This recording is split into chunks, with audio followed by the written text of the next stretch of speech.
First off, why is the Google logo in different colors? Google's first server was housed in Lego bricks, and the colors of these bricks were red, yellow, blue, and green, like that of the logo now. How about how the colors are arranged in the logo? They used a new color for every prime number according to the position of the letter in the word, and repeated the same sequence for composite number positions. Now this is what I mean. The GU in Google is numbered 1 to 3 respectively.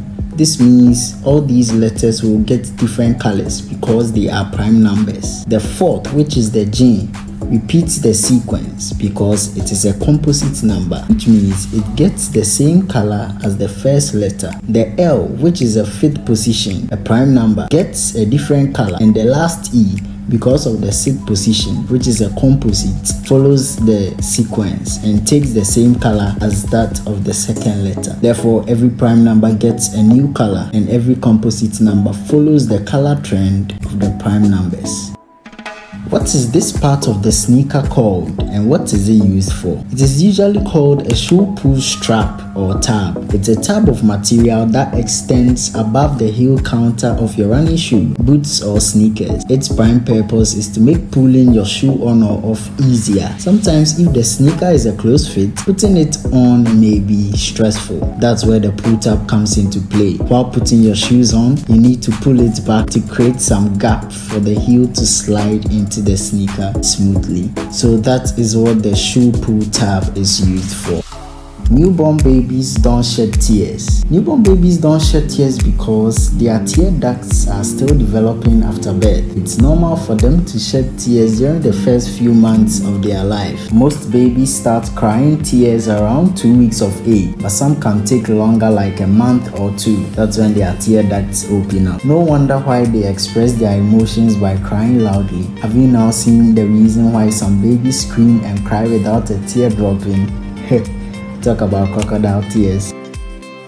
Chewing gum after a meal reduces heartburn. Chewing gum after a meal doesn't only refreshes one's breath, but it helps fight acid reflux and heartburn symptoms. A study conducted by GERD shows that chewing gum after a big meal can reduce acid levels in the esophagus and may aid in preventing gastroesophageal reflux diseases. Chewing gum is also known to stimulate saliva flow. Previous studies have shown that chewing sugarless gum after a meal can help prevent cavities by lowering acid and the levels of sugar in the mouth.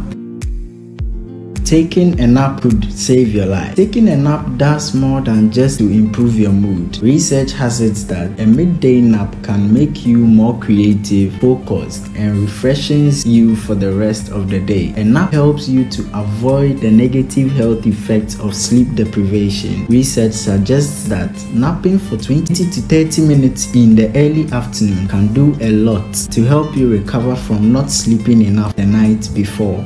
What do these things mean in cars? If you look closely at the instrumentation behind the steering wheel, you see a lot of gauges and dials. Let's look at them then. There is the speedometer or speed meter that shows how fast the car is traveling, and it can be in miles or kilometers per hour. We have the odometer, which can be digital or physical dials, which basically measures the trips taken by the car and the total distance traveled by your vehicle. It helps you determine the value of the vehicle and how much fuel it consumes. We also have the tachometer that measures the working speed of the engine. It checks this by measuring the rotation speed of the shaft or disc. It is measured in RPMs and usually has X thousand written by it. There is also the fuel gauge that shows how much fuel you have in the vehicle. Then we have the temperature gauge that basically shows you how hot or cold your engine is. Now we know they are not just there, but they are to be used by the drivers.